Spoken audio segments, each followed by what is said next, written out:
Ganitong luto din ba ng pork menudo ang gusto nyo mga mare? Yung tipong sauce pa lang ay talaga namang mapapa-only rice ka na? Yes mga mare, dahil talaga nga namang napakasarap ng ganitong luto sa menudo at panigurado nga ako na mapaparami ka na naman ng kain kapag ganitong luto ng menudo ang ginawa mo.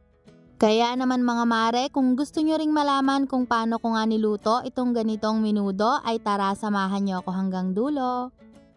Ayan, at meron nga ako ditong 3/4 kilo ng pork liempo at pinaslice ko lang sa menudo cut.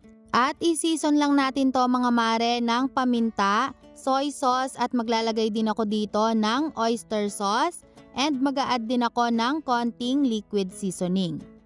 Tapos ay haluin lang natin itong mabuti hanggang sa ma-incorporate na po yung mga inilagay natin dito na mga pampalasa.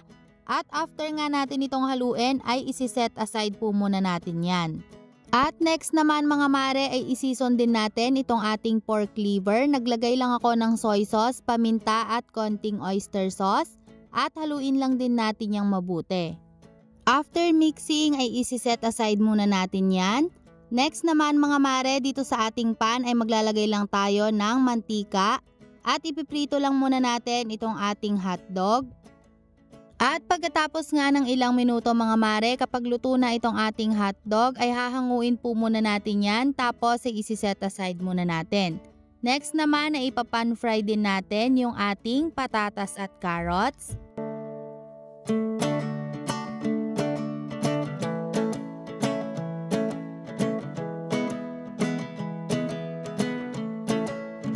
At kapag nga po may konting brown na sa gilid itong ating patatas at carrots, pwede na po natin yung hanguin at iset aside.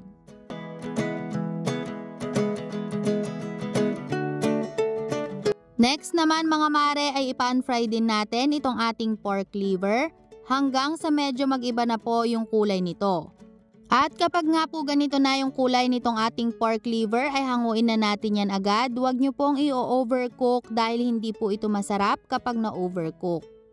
At next naman mga mare, using the same pan ay dito na tayo magigisa ng sibuyas. Binawasan ko lang pala mga mare yung ating mantika. At kapag nga po translucent na yung ating sibuyas, isusunod naman natin yung ating minced garlic. At gigisahin lang din natin yan hanggang sa lumabas na yung aroma nitong ating garlic. At next naman mga mare, maglalagay lang ako ng 1 tablespoon nitong ating tomato paste. At gigisahin lang din natin yan hanggang sa maging well combine na yung ating tomato paste dun sa ating mantika. At next naman mga mare ay ilagay na natin yung ating marinated pork.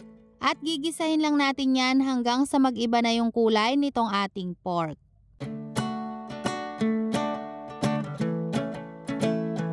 At after nga ng ilang minuto mga mare, maglalagay lang ako dito ng nor pork cubes, paminta at maglalagay din ako ng asukal, pambalance lang sa lasa and maglalagay din ako ng 1 can ng liver spread.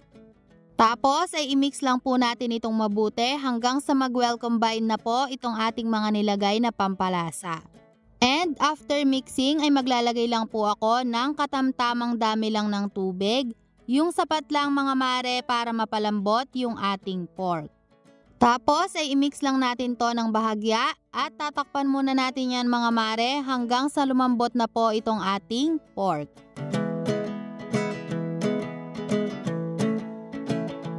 At pagkatapos nga ng ilang minuto mga mare, ayan at medyo malambot na nga itong ating pork. Ang next naman ay ilagay na natin yung ating tomato sauce.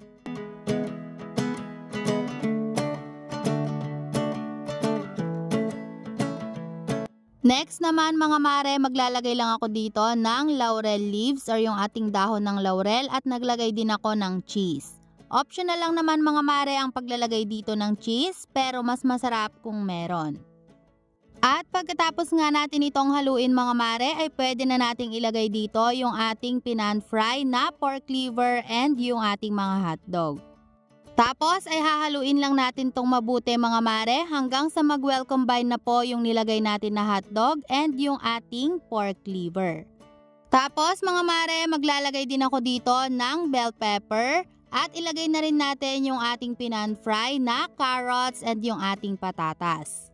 Tapos ay hahaluin natin yan ulit mga mare hanggang sa mag-well combine na yung ating pork at yung ating mga nilagay na gulay.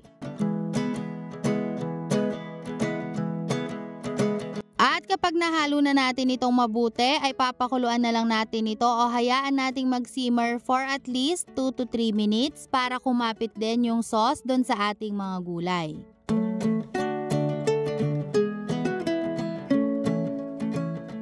At pagkatapos nga ng ilang minuto mga mare ay pwede na nating iserve itong ating napakasarap na pork menudo. Yes mga mare, talaga nga namang napakasarap nito at paniguradong masisira na naman ang diet mo. So hanggang dito na lang mga mare, thank you so much for watching, bye!